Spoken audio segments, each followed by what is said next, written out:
हर हर महादेव। ओम नमः शिवाय। प्रिय भक्तजनों, आज मैं आपको एक ऐसी कथा सुनाने जा रही हूँ जो सदियों से हमारे हृदय में बसी है, जो हमारी आस्था की नींव है, जो हर साल फाल्गुन मास के कृष्ण पक्ष की चतुर्दशी को हमें याद दिलाती है कि इस सृष्टि में कुछ रहस्य ऐसे हैं जो मनुष्य की समझ से परे हैं। यह कहानी है महाशिवरात्रि की, उस पावन रात्रि की जब स्वयं देवता जागते हैं, आकाश में तारे अपनी चमक बढ़ा देते हैं, धरती पर हर भक्त का हृदय भोलेनाथ के नाम से गूंज उठता है। लेकिन क्या आप जानते हैं इस रात के पीछे कौन सा रहस्य छिपा है?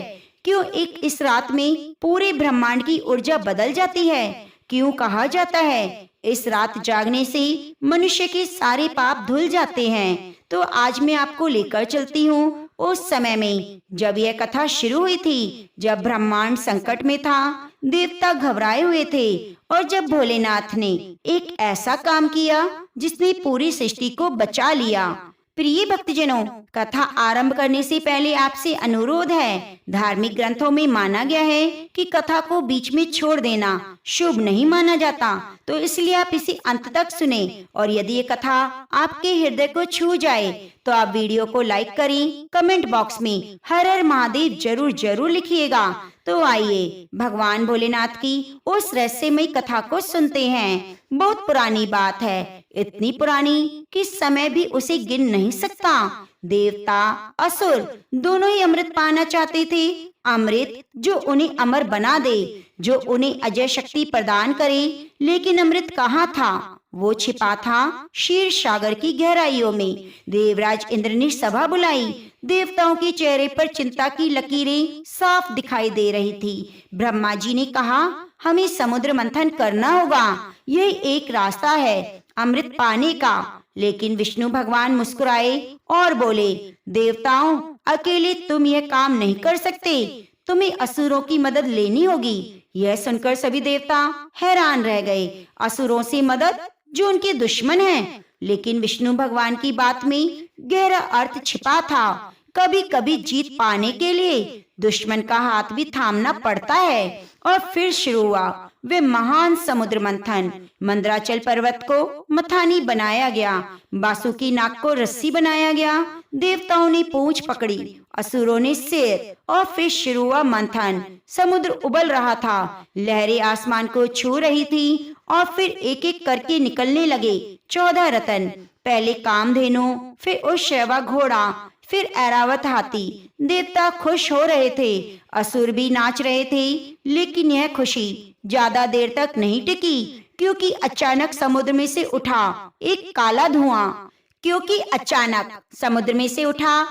काला धुआं इतना गहरा, इतना भयानक कि देवता कांप उठे। यह धुआं नहीं था, यह था हलाहल विष, वो विष जो पूरी सृष्टि को नष्ट कर रहा था। हलाहल विष तेजी से फैलने लगा।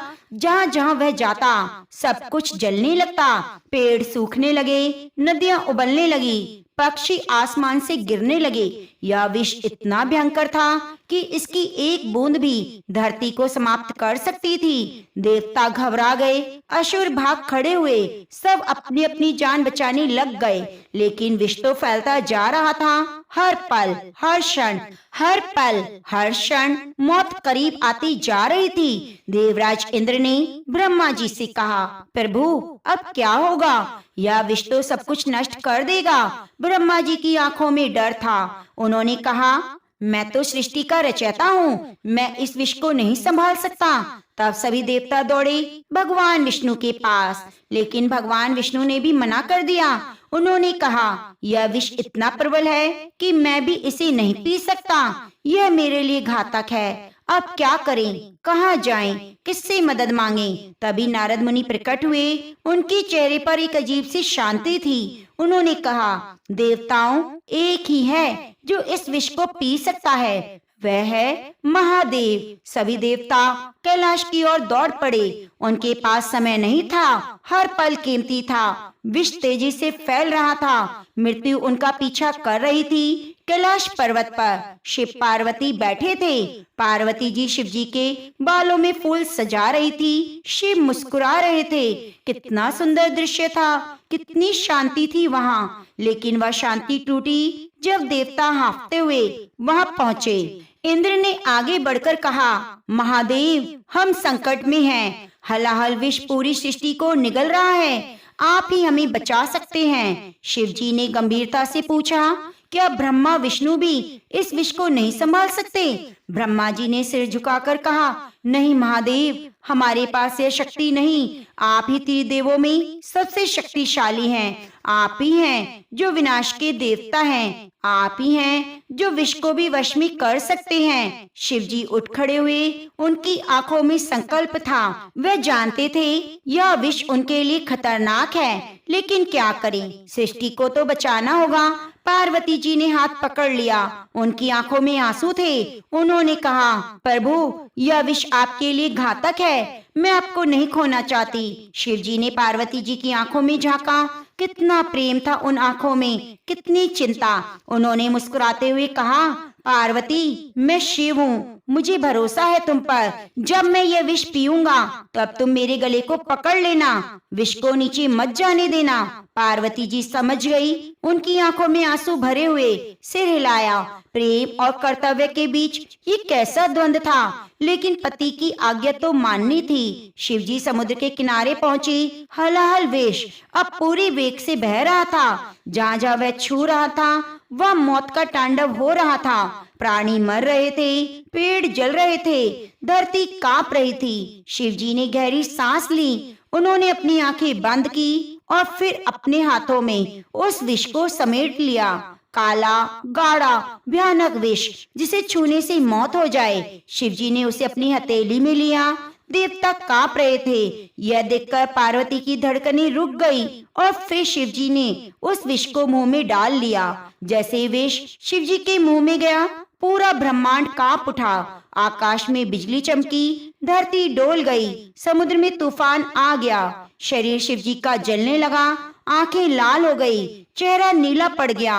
विष इतना तीव्र था, शिवजी की सांसें रुकने लगी। लेकिन ठीक उसी पल पार्वती ने आगे बढ़कर शिवजी का गला पकड़ लिया। उनकी पकड़ इतनी मजबूत थी कि विष गले से नीचे नहीं उतर सका, वो वहीं गले में रुक गया। तब हुआ एक चमत्कार। शिवजी का गला नीला हो गया, गहरा नीला, जैसे रात का आसमान। विष वहीं रुक गया, गले में न ऊपर आया न नीचे आया। शिवजी ने आंखें खोली, उनका गला नीला था। देवताओं ने राहत की सांस ली। विष खत्म हो चुका था, सृष्टि बच गई। सभी देवताओं ने एक साथ जयकारा लगाया, नीलकंठ महादेव की जय हो। उस दिन से शिवजी को नीलकंठ कहा जाने लगा, वह जिन्होंने पूरी सृष्टि को बचाने के लिए विष पी लिया। जब शिवजी ने विष पिया तो शरीर जलने लगा। विष भले ही गले में रुक गया, लेकिन उसका असर पूरे शरीर पर हो रहा था। शिवजी को भयंकर पीड़ा हो रही थी। पार्वती जी घबरा गई। उन्होंने देवताओं से कहा, शिवजी को ठंडक चाहिए, जल्दी कुछ करो। देवताओं ने गंगा जी को बुलाया। गंगा जी शिवजी के सिर पर प्रवाहित होने लगी, ठंडी पवित्र गंगा। लेकिन विष की गर्मी कम नहीं हो रही थी। तब चंद्रमा आगे आए। उन्होंने कहा, महादेव, मुझे अपने सिर पर धारण करें, मेरी शीतलता आपको राहत देगी। शिवजी ने चंद्रमा को अपने सिर पर धारण किया। थोड़ी राहत मिली। फिर नागों ने कहा, प्रभु, हमें अपने गले में लपेट लीजिए, हम आपको ठंडक देंगे। शिवजी ने नागों को भी अपने गले में धारण किया, लेकिन विष का प्रभाव इतना तीव्र था कि कम नहीं हो रहा था। तब ब्रह्मा जी ने कहा, महादेव को ध्यान में जाना होगा, केवल गहन ध्यान ही इस पीड़ा को शांत कर सकता है। शिवजी ध्यान में चले गए। देवताओं को डर था, अगर शिवजी ध्यान में रहते हुए सो गए तो क्या होगा, विष पूरे शरीर में फैल जाएगा। इसलिए देवताओं ने निर्णय लिया। उन्होंने कहा, हम पूरी रात जागेंगे, हम शिवजी की स्तुति करेंगे, मंत्र जपेंगे, ताकि शिवजी जागते रहें, हम उन्हें सोने नहीं देंगे। उस रात सभी देवता जागे। उन्होंने शिवजी की स्तुति की, नमः शिवाय का जाप किया, घंटे बजाए, शंख फूके, पूरी रात देवता जागते रहे, शिवजी भी ध्यान में जागते रहे और धीरे धीरे विष का असर कम होता गया। सुबह होते होते शिवजी ठीक हो गए।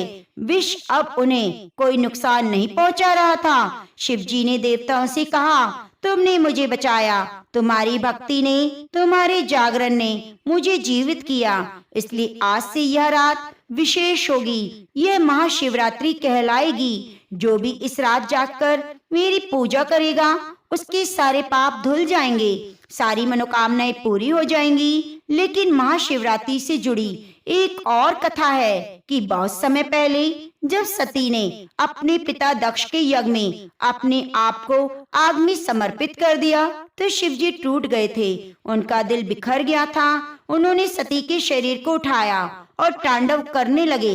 वह तांडव इतना भयानक था कि पूरी सृष्टि कांप गई। भगवान विष्णु ने अपने चक्र से सती के शरीर को काटना शुरू किया ताकि शिवजी का तांडव रुके। जहाँ जहाँ सती के शरीर की अंग गिरे वह शक्तिपीठ बन गए। अंत में शिवजी कैलाश पर्वत पर आ गए, लेकिन अब वह पहले वाले शिव नहीं थे, वो उदास थे, टूटे हुए थे। उन्होंने अपनी आंखें बंद कर ली और ध्यान में चले गए। हजारों साल बीत गए, लेकिन शिवजी ध्यान में रहे। दूसरी ओर सती ने हिमालय के घर में पार्वती के रूप में जन्म लिया। पार्वती बचपन से ही जानती थी कि उन्हें शिवजी से विवाह करना है। उनका पूरा जीवन केवल शिव के लिए था, लेकिन शिव तो ध्यान में थे, उन्हें संसार से कोई लेना देना नहीं था। पार्वती रोज कैलाश पर्वत पर जाती, शिवजी के पास बैठती, फूल चढ़ाती, जल से अभिषेक करती, लेकिन शिवजी की आंखें नहीं खुलती। दिन बीते, महीने बीते, साल बीते, लेकिन पार्वती हार नहीं मानी। उनका प्रेम इतना गहरा था कि कोई भी बाधा उन्हें रोक नहीं सकती। फिर देवताओं ने कामदेव को भेजा। कामदेव ने अपना पुष्पबाण शिवजी पर चलाया। शिवजी की आंख खुल गई, लेकिन वे क्रोधित हो गए। उन्होंने अपनी तीसरी आंख खोल दी, कामदेव को भस्म कर दिया। पार्वती जी ने यह सब देखा, उन्हें समझ आ गया शिवजी को प्रेम से नहीं तपस्या से पाया जा सकता है। पार्वती जी ने तपस्या शुरू की, लेकिन ये कोई साधारण तपस्या नहीं थी, यह इतनी कठोर थी कि देवता भी हैरान रह गए। पहले साल पार्वती ने केवल फल खाए, दूसरे साल केवल पत्ते खाए, तीसरे साल केवल पानी पिया, चौथे साल पानी भी छोड़ दिया। ठंडी बर्फीली हवाएं चलती थीं, लेकिन पार्वती वहीं बैठी रहती। गर्मी में सूरज की तपती किरणें गिरती थी, लेकिन पार्वती हिलती नहीं थी। बारिश में पानी की धाराएं बहती थीं, लेकिन पार्वती का ध्यान नहीं टूटता। उनके पिता हिमालय रोते थे, यह देखकर उनकी माँ मैना बिलाप करती, लेकिन पार्वती अडिग थी। उनका लक्ष्य केवल एक था। शिव हजारों साल बीत गए, पार्वती का शरीर सूख गया, हड्डियां दिखने लगी, त्वचा काली पड़ गई, लेकिन चेहरे पर एक अजीब सी चमक थी, प्रेम की चमक, समर्पण की चमक। ब्रह्मा जी ने कहा, इतनी कठोर तपस्या तो मैंने कभी देखी नहीं। भगवान विष्णु बोले, यह प्रेम की शक्ति है। जब प्रेम सच्चा हो तो कुछ भी असंभव नहीं। और फिर एक दिन शिव जी की तपस्या टूटी। उन्होंने आंखें खोली और देखा एक स्त्री उनके सामने तपस्या कर रही है। उनकी तपस्या इतनी गहन थी कि शिवजी भी प्रभावित हो गए। शिवजी ने ब्राह्मण का रूप धारण किया और पार्वती के पास गए। उन्होंने पूछा, हे सुंदरी, तुम यहाँ क्यों तपस्या कर रही हो? पार्वती ने आंखें खोली, उनकी आवाज में शक्ति थी। उन्होंने कहा, मैं शिव को पाना चाहती हूँ। ब्राह्मण ने मुस्कुराते हुए कहा, शिव तो एक अजीब गरीब है, शमशान में रहते हैं, भूतों के साथ नाचते हैं, सांपों को गले में पहनते हैं। तुम जैसी सुंदर राजकुमारी उनके लायक नहीं।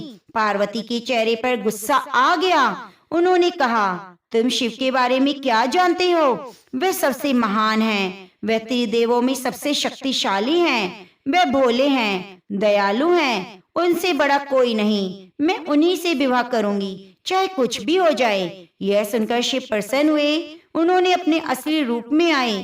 पार्वती के आंसू निकल आए। शिव ने कहा, पार्वती, तुमने मुझे जीत लिया। तुम्हारे प्रेम ने, तुम्हारी तपस्या ने मुझे पिघला दिया। मैं तुमसे विवाह करूंगा। और फिर तय हुआ विवाह। लेकिन कौन सा दिन, कौन सी तिथि? ब्रह्मा जी ने पंचांग देखा और कहा, फाल्गुन मास के कृष्ण पक्ष की चतुर्दशी ये सबसे शुभ दिन है। इस दिन शिव और शक्ति का मिलन होगा। पूरे ब्रह्मांड में खुशी की लहर दौड़ गई। देवता तैयारियां करने लगे। हिमालय ने अपने राज्य को सजाया। विवाह की रात आई। वह थी महाशिवरात्रि की रात। पूरी रात जश्न मनाया गया। देवता जागे, गंधर्वों ने गीत गाए, अप्सराएं नाची, शिवजी बारात लेकर आए। उनकी बारात कोई साधारण नहीं थी। उसमें भूत थे, प्रेत थे, नाग किन्नर थे, सब विचित्र रूप में थे। जब मैना ने बारात देखी तो वे बेहोश हो गई। उन्होंने सोचा, ये कैसा वर मिला है मेरी पार्वती के लिए, ये कैसी बारात है। लेकिन पार्वती तो शांत थी। उन्हें पता था शिव का रूप नहीं, उनका हृदय देखना है। विवाह हुआ। शिव पार्वती ने फेरे लिए। उन्होंने एक दूसरे को वरमाला पहनाई और वह बन गए अर्धनारीश्वर, आदि शिव, आदि शक्ति। उस रात पूरा ब्रह्मांड जागा। सबने शिव पार्वती के विवाह का जश्न मनाया और तभी से यह परंपरा बन गई कि महाशिवरात्रि की रात जागना शुभ है। प्रिय भक्तजनों, इसीलिए कहा जाता है कि महाशिवरात्रि की रात जाकर आप भगवान शिव को प्राप्त कर सकते हैं। अब आइए आपको सुनाते हैं। शिवरात्रि के दिन 4 पहर की पूजा की जाती है और इन 4 पहर की पूजा में वृत कथा को जरूरी सुना जाता है। हर पहर की अपनी कथा का अलग ही महत्व है, तो आप इस कथा को अंत तक जरूर सुनिए, जिससे आपको महाशिवरात्रि की संपूर्ण पहर की पूजा का पुण्य फल प्राप्त हो सके। और आपसे निवेदन है, अगर आपको अभी तक की कथा अच्छी लगी है तो कृपया कमेंट बॉक्स में एक बार हर हर महादेव जरूर लिखिए और चैनल को सब्सक्राइब कर लीजिए। प्राचीन काल में चित्रभानु नाम का एक शिकारी था। जानवरों की हत्या करके वह अपने परिवार का पेट पालता। वह एक साहूकार का कर्जदार था, लेकिन उसका ऋण समय पर नहीं चुका पाया। तब क्रोधित होकर साहूकार ने शिकारी को शिव मठ में बंदी बना लिया। संयोग से उस दिन शिवरात्रि थी। साहूकार के घर पर पूजा हो रही थी। तब शिकारी भी ध्यान मग्न होकर भगवान शिव की कथाओं को सुन रहा था। चतुर्दशी को उसने शिवरात्रि व्रत की कथा भी सुनी। शाम होते होते साहूकार ने उसे अपने पास बुला लिया और ऋण चुकाने के बारे में बात की। तो शिकारी ने अगले दिन साहूकार का सारा कर्ज चुका देने की बात की। तब साहूकार ने उसे बंधन से मुक्त कर दिया। अपनी दिनचर्या की तरह वह शिकारी जंगल में शिकार करने के लिए निकला, लेकिन दिन भर बंदी गृह में रहने के कारण वह भूख प्यास से व्याकुल था। शिकार ढूंढता रहा।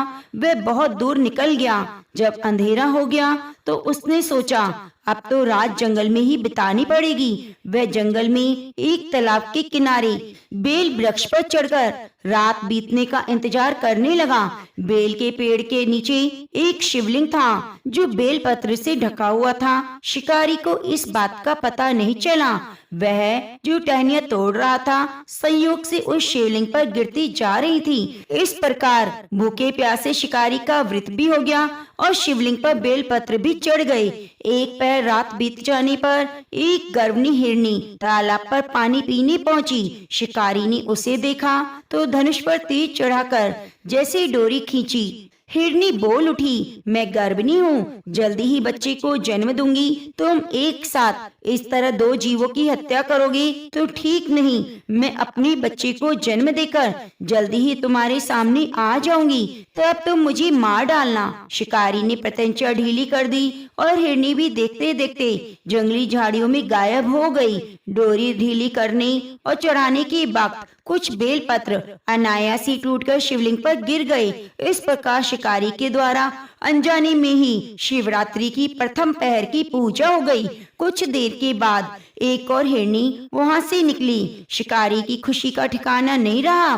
पास आने पर उसने धनुष पर बाण चढ़ाया। तब उसे देखकर हिरनी ने विनम्रता पूर्वक निवेदन किया, हे शिकारी, मैं थोड़ी देर पहले ऋतु से निवृत्त हुई हूँ, कामातुर विहरिणी हूँ, अपने प्रिय की खोज में भटक रही हूँ। अपने पति से मिलकर मैं जल्दी ही तुम्हारे पास आ जाऊंगी। तब शिकारी ने उसे भी जाने दिया। 2 बार शिकार को खोकर अब उसका माथा ठनका। शिकारी चिंता में पड़ गया। रात का आखिरी पहर बीत रहा था। इस बार भी धनुष से लगाकर कुछ बेलपत्र शिवलिंग पर जा गिरे। दूसरे पहर की पूजा भी हो गई। तभी एक और हिरनी अपने बच्चों के साथ उधर से निकली। शिकारी के लिए यह स्वर्णिम अवसर था। उसने धनुष पर तीर चढ़ाने में अब बिल्कुल देर ना की। वह तीर छोड़ने वाला था कि हिरनी बोल उठी, हे शिकारी, मैं इन बच्चों को इनके पिता के पास छोड़कर आ जाऊंगी। इस समय तुम मुझे मत मारो। शिकारी हंसने लगा, बोला, सामने आए शिकार को छोड़ दूं? मैं इतना मूर्ख नहीं। इससे पहले भी मैं 2 बार अपना शिकार गंवा चुका हूँ। मेरे बच्चे भी भूख प्यास से व्याकुल हैं। उत्तर में हिरनी ने कहा, जैसे तुम्हें अपने बच्चों की ममता सता रही है, ठीक वैसे ही मुझे शिकारी, मुझ पर विश्वास करो, मैं इनको पिता के पास छोड़कर तुरंत वापस आ जाऊंगी। हिरनी का दीन स्वर सुनकर शिकारी को उस पर दया आ गई। उसने उस हिरनी को भी जाने दिया। शिकार के अभाव में भूख प्यास से व्याकुल शिकारी अनजाने में ही बेल पत्र पर बैठा हुआ बेल पत्र तोड़कर नीचे फेंकता जा रहा था। सुबह होने को हुई तो उसे एक हष्ट पुष्ट हिरनी उसी रास्ते पर नजर आई। शिकारी ने सोच लिया, अब तो इसका शिकार अवश्य करेगा। शिकारी ने प्रत्यंचा तानी। देखकर वह हिरनी विनीत स्वर में बोली, हे शिकारी, अगर तुमने मुझसे पहले आने वाली 3 हिरनियां और छोटे छोटे बच्चों को मार डाला है तो मुझे मारने में देर मत करो। मैं उन हिरनियों का पति हूँ। अगर तुमने उन्हें जीवन दान दिया है तो मुझे भी कुछ देर के लिए जीवन दान दो। मैं उन सब से मिलकर तुम्हारे सामने खुद ही आ जाऊंगा। हिरण की बात सुनते ही शिकारी के सामने रात का पूरा घटनाक्रम घूम गया। उसने सारी बातें हिरण को सुना दी। जानकर हिरण बोला, मेरी 3 पत्नियां हैं। जिस प्रकार प्रतिज्ञा करके यहाँ से गई हैं, मेरी मृत्यु से वे अपने धर्म का पालन नहीं कर पाएंगी। इसलिए हे शिकारी, जैसे तुमने उस पर विश्वास करके उन्हें छोड़ा है, वैसे ही मुझे भी जाने दो। मैं उन सबके साथ तुम्हारे सामने जल्दी ही आऊंगा। शिकारी ने हिरण की बात मानकर उसे जाने दिया। इस प्रकार प्रातः हो गई। उपवास, रात्रि जागरण और शिवलिंग पर बिलपत्र चढ़ने से अनजाने में ही शिकारी से शिवरात्रि की पूजा पूरी हो गई। अनजाने में की गई पूजा का परिणाम उसे तत्काल मिल गया। शिकारी का हिंसक हृदय निर्मल हो गया, कोमल हो गया। अब उसके हृदय में भगवत भक्ति का वास हो गया। थोड़ी ही देर बाद देखते ही देखते वह हिरण अपने पूरे परिवार के साथ उसके सामने उपस्थित था ताकि वह उन्हें मारकर शिकार कर सके। किंतु जंगली पशुओं की ऐसी सत्यता, सात्विकता और सामूहिक प्रेम भावना देखकर शिकारी को बड़ी गिलानी हुई। उसे शर्मिंदगी हुई। उसने मृत परिवार को जीवन दान दे दिया। अनजाने में शिवरात्रि के व्रत का पालन करने पर शिकारी को अंत में मोक्ष की प्राप्ति हुई। जब यमदूत उसे लेके जाने लगे तो शिव गणों ने उन्हें वापस भेज दिया। शिकारी को शिवलोक में ले गए। भगवान शिव की कृपा से अपने इस जन्म में राजा चित्रभानु ने अपने पिछले जन्म को याद रख पाए और महाशिवरात्रि के महत्व को जानकर उसका अगले जन्म में भी पालन कर पाए। तो प्रेम से बोलिए, हर हर महादेव। प्रिय भक्तजनों, अब आइए सुनते हैं भगवान शिव के शिवलिंग रूप में प्रकट होने की कथा। प्राचीन काल की बात है, जब ब्रह्मांड में केवल सृष्टि के कर्ता भगवान ब्रह्मा और पालनहार भगवान विष्णु ही सक्रिय थे। भगवान शिव की महिमा उस समय भी अपरंपार थी। परंतु एक बार एक ऐसा प्रसंग आया जब श्री ब्रह्मा जी और विष्णु जी के मध्य विवाद उत्पन्न हो गया कि दोनों में कौन श्रेष्ठ है। और यह विवाद इतना बढ़ गया कि दोनों अपनी शक्तियों का प्रदर्शन करना आरंभ कर देते हैं। देवताओं और ऋषि मुनियों ने भी इस विवाद को शांत करने का प्रयास किया, परंतु कोई समाधान नहीं निकला। तब स्वयं भगवान शिव ने इस विवाद को दूर करने का निश्चय किया। भगवान शिव के ऐसा पूछने पर कि आप दोनों में कौन श्रेष्ठ है, तब भगवान ब्रह्मा जी ने कहा, प्रभु, मैं सृष्टि का रचनाकार हूँ। मेरे बिना कोई जीव अस्तित्व में नहीं आ सकता। मैं ही सृष्टि का आदि कारण हूँ, अतः मैं श्रेष्ठ हूँ। भगवान विष्णु ने उत्तर दिया, महादेव, सिर्फ रचना करना ही तो सब कुछ नहीं। जब तक उसे सही मार्गदर्शन और पालन ना मिले तब तक सृष्टि का कोई महत्व नहीं। मैं पालन करता हूँ, इसलिए मैं श्रेष्ठ हूँ। दोनों में वाद विवाद बढ़ गया कि धीरे धीरे अहंकार में बदल गया। दोनों के अहंकार को समाप्त करने के लिए तभी अचानक ब्रह्मांड में एक अद्भुत अद्वितीय तेज प्रकट हुआ। यह एक अनंत प्रकाश स्तंभ के रूप में था जो आकाश से पाताल तक फैला हुआ था। यह प्रकाश इतना दिव्य था, इसके तेज से तीनों लोक प्रकाशित हो उठे। दोनों देवताओं ने इस दिव्य प्रकाश को देखकर अचंभित होकर एक दूसरे की ओर देखा। तभी एक दिव्य आकाशवाणी हुई, यह तेज पर ब्रह्म भगवान शिव का स्वरूप है। यदि तुम दोनों अपनी श्रेष्ठता सिद्ध करना चाहते हो तो इसका प्रकाश स्तंभ के अंत को खोजो। जो इसका अंतिम छोर खोज लेगा वही श्रेष्ठ होगा। यह सुनकर भगवान विष्णु और ब्रह्मा जी ने चुनौती को स्वीकार किया। ब्रह्मा जी ने हंस का रूप धारण किया और प्रकाश स्तंभ के ऊपरी छोर को खोजने के लिए आकाश की ओर उड़ चले। भगवान विष्णु ने बराह रूप धारण किया और पृथ्वी के नीचे गहराई को खोजने के लिए पाताल की ओर चल पड़े। भगवान विष्णु बराह रूप में बहुत गहराई में गए, परंतु उन्हें इस ज्योतिर्लिंग का कोई अंत ना मिला। वे लाखों योजन अत्यधिक दूर चले गए, फिर भी स्तंभ का कोई अंतिम बिंदु दिखाई नहीं दिया। तब उन्हें समझ आ गया, यह ज्योति अनंत है, कोई सीमा नहीं, कोई खोज नहीं सकता।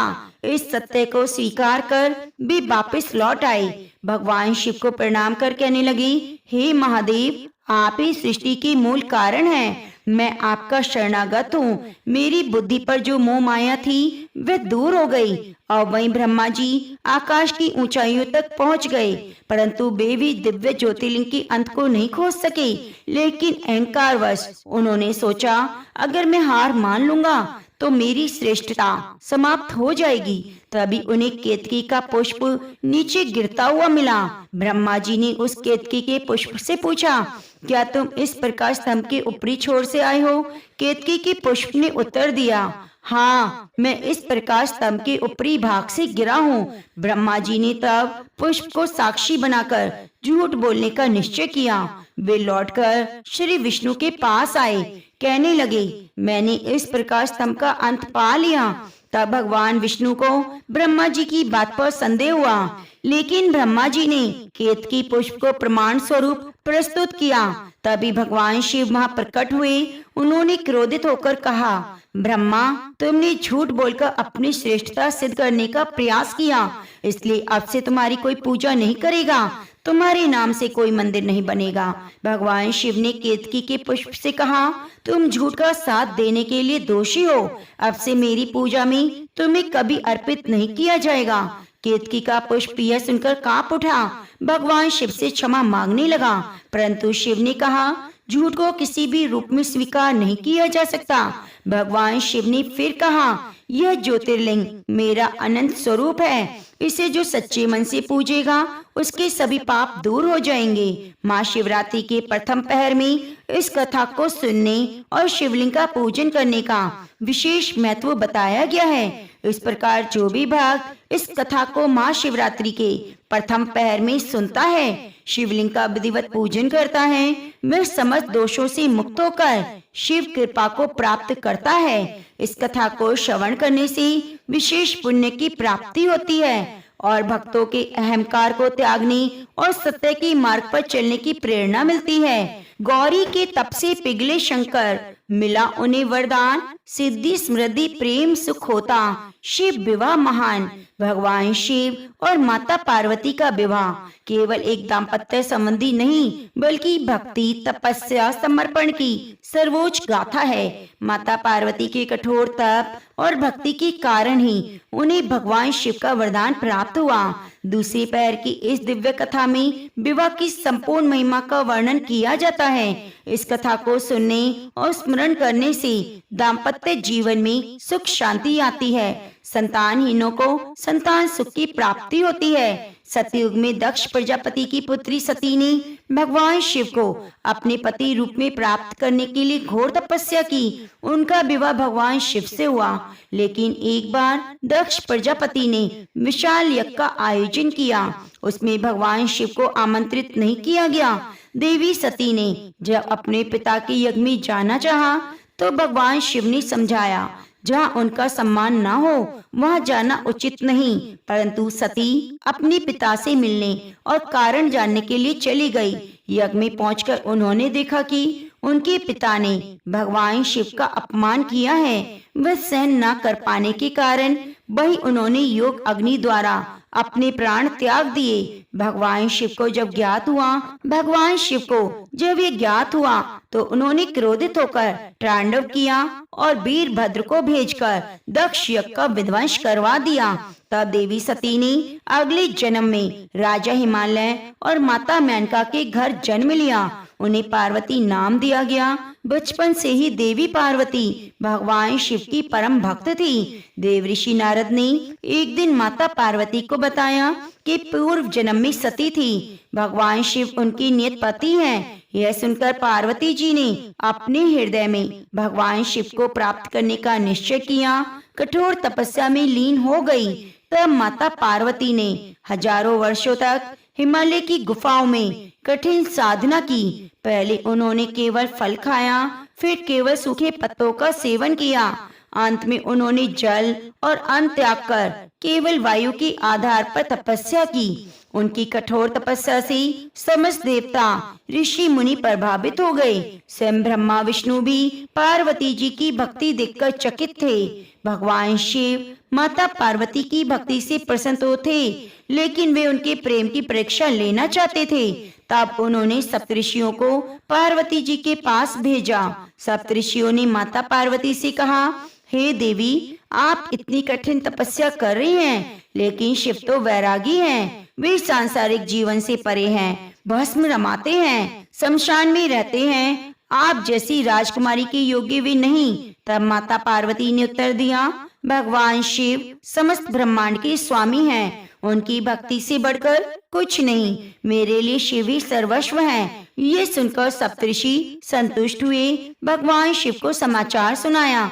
तब स्वयं भगवान शिव एक वृद्ध ब्राह्मण का रूप धारण करके देवी पार्वती के पास आए और उनसे बोले, हे देवी, तुम युवा, रूपवान और दिव्य गुणों से युक्त हो। मैं देख रहा हूँ तुम भगवान शिव के लिए कठिन तपस्या कर रही हो, लेकिन क्या तुमने सोचा है शिव जी की कोई संपत्ति नहीं। वे वनवासी हैं, भस्म लगाते हैं, मृग छाल धारण करते हैं। क्या तुम सच में ऐसा वर चाहती हो? माता पार्वती ने उत्तर दिया, हे ब्राह्मण देव, आप चाहे जो कहें, लेकिन मेरे लिए तो शिव ही सब कुछ है। उनके बिना मैं जीवन की कल्पना नहीं कर सकती। तभी भगवान शिव अपने वास्तविक रूप में प्रकट हुए और माता पार्वती से बोले, हे देवी, तुम्हारी भक्ति और तपस्या से मैं प्रसन्न हूँ। मैं तुम्हें अपनी अर्धांगिनी के रूप में स्वीकार करता हूँ। माता पार्वती ने बड़ी प्रसन्नता से मुस्कुराते हुए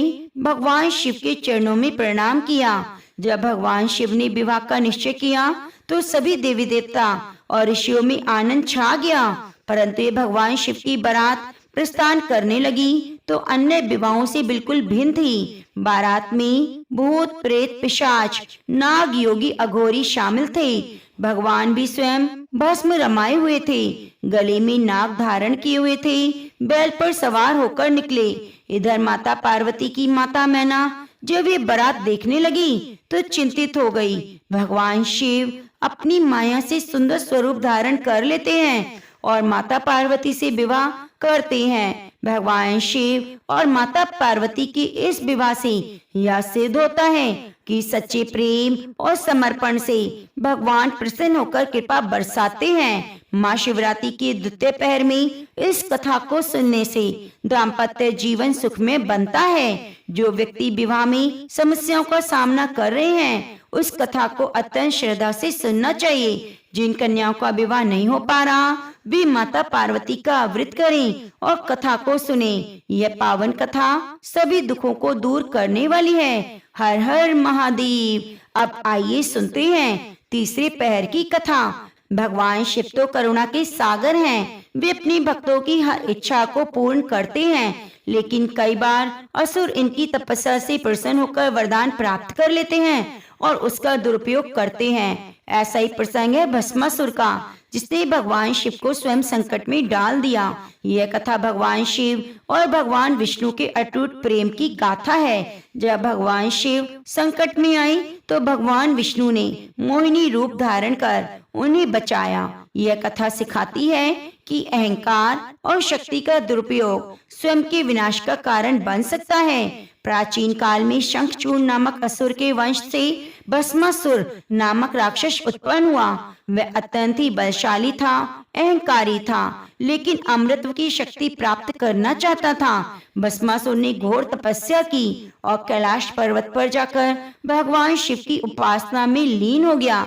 हजारों वर्षों तक कठिन तपस्या की। पहले उसने अंजल का त्याग किया, फिर वह अपने शरीर की बलि देने लगा। अंत में उसने अपना शीश काटने का निश्चय किया। उसकी कठोर तपस्या देखकर भगवान शिव प्रसन्न हो गए और तुरंत प्रकट होकर बोले, वत्स, मैं तुम्हारी तपस्या से प्रसन्न हूँ, वर मांगो। भस्मासुर ने भगवान शिव से कहा, हे महादेव, मुझे ऐसा वरदान दीजिए मैं जिसके सर पर भी अपना हाथ रखूं वह भस्म हो जाए। भगवान शिव तो अपने भक्तों की इच्छाओं को पूर्ण करने वाले हैं। उन्होंने बिना देरी किए यह वरदान भस्मासुर को दे दिया। अब जैसे ही वरदान भस्मासुर को प्राप्त हुआ, उसके मन में कपटपूर्ण विचार आया। सोचने लगा, अगर मैं स्वयं शिवजी पर ही यह वरदान आजमाऊं तो मैं त्रिलोक का स्वामी बन जाऊंगा। भस्मासुर ने तुरंत भगवान शिव पर यह आजमाने का निश्चय किया और दौड़ पड़ा भगवान शिव की ओर। ये देखकर भगवान शिव अत्यंत ही आश्चर्यचकित हुए। वे जानते थे उनका दिया हुआ वरदान अटल है, उसे कोई नहीं रोक सकता। अब तो उनके लिए एकमात्र उपाय बचा था भागना। अब भगवान शिव तीनों लोकों में दौड़ लगाने लगे। वे कैलाश से सीधे पाताल लोक गए, फिर स्वर्ग और धरती पर भागते रहे। ब्रह्मा जी के पास गए, लेकिन वे भी सहायता करने में असमर्थ थे। भस्मासुर भी इधर शिव जी के पीछे पीछे दौड़ रहा था। उसने निश्चय कर रखा था कि शिव जी को भस्म करके वह स्वयं अमृत का पान करेगा। तब भगवान शिव ने अंत में भगवान विष्णु की शरण लेने का निश्चय किया। वे क्षीर सागर पहुँचे और भगवान विष्णु से अपनी समस्या कही। भगवान विष्णु शिव जी की संकट की बात सुनकर मुस्कुराए, कहने लगे, महादेव, चिंता मत कीजिए, मैं इस असुर का अहंकार मिटा दूंगा। तब भगवान विष्णु ने मोहिनी रूप धारण किया और मोहिनी रूप में अपार सौंदर्य से युक्त दिव्य नारी बन गए। उनका ऐसा रूप था कि कोई भी उन पर मोहित हो जाता। जब भस्मासुर शिव जी को खोजता हुआ वहां पहुंचा तो उसने मोहिनी को देखा, मंत्र मुग्ध हो गया। मोहिनी मुस्कुराते हुए कहा, हे भस्मासुर, तुम बहुत बलशाली हो, वीर लगते हो, बाकी तो सब ठीक है, क्या तुम मेरे समान नृत्य कर सकते हो? भस्मासुर, जो पहले मोहिनी पर मोहित हो चुका था, तुरंत नृत्य करने के लिए तैयार हो गया। अब मोहिनी ने नृत्य करना प्रारंभ किया। भस्मासुर भी उसके साथ साथ नृत्य करने लगा। मोहिनी ने धीरे धीरे हाथ उठाकर अपने सिर पर रखा। भस्मासुर भी अंधा हो रखा था और नकल करता जा रहा था। जैसे उसने अपने सिर पर हाथ रखा, वरदान के प्रभाव से वह उसी समय भस्म हो गया।